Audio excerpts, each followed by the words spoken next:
The 1943 Detroit Race Riot is often overshadowed by discussions about the 1967 12th Street Riot, but it is a crucial part of the city's history. Rooted in systemic racism, poverty, and unequal access to resources, the Detroit Race Riot of 1943 revealed the deep racial tensions in the city. In the years leading up to and during World War II, an influx of workers from the South moved to Detroit to fill factory jobs. The city struggled to accommodate them, and black Detroiters, still treated as second-class citizens, suffered disproportionately from wartime rationing and the overall strain on the city's infrastructure. While factories offered jobs, they did not provide housing, and white residents fiercely defended their segregated neighborhoods, leaving black workers with few options. They were crammed into overcrowded, deteriorating apartments, particularly in areas like Paradise Valley and Black Bottom on Detroit's Near East Side. Racial discrimination also permeated the workforce, with black workers facing hostility on the job. In June of 1943, white employees staged protests to prevent the promotion of their African-American colleagues, and racial violence in factories became commonplace. Tensions escalated across the city. On June 20th, 1943, nearly 100,000 people gathered at Belle Isle, where a violent confrontation broke out between black and white youths.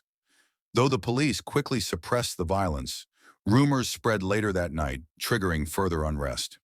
One rumor claimed that whites had thrown a black woman and her baby off the Belle Isle Bridge, while another falsely suggested that black men had raped a white woman near the same location.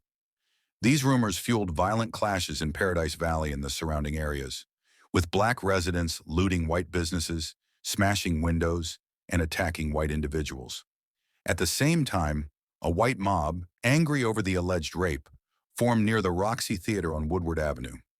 As black men left the theater, they were set upon and beaten, while white rioters also threw stones at black motorists. The violence rapidly spread, with white mobs overturning and setting fire to cars owned by black residents, while police stood by.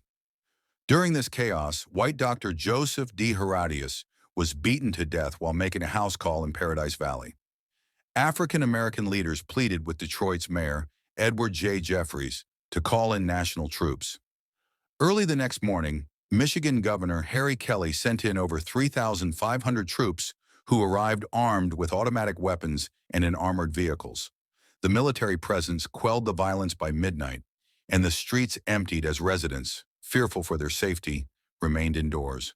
The riots left 9 white people and 25 African Americans dead, with 17 of the deaths being at the hands of police officers. Additionally, 675 people were injured, and property damage reached an estimated $2 million. In August 1943, a fact-finding committee, established by Governor Kelly, released a report on the riot. However, the committee largely ignored the underlying social inequities that had fueled the violence, focusing instead on surface-level causes.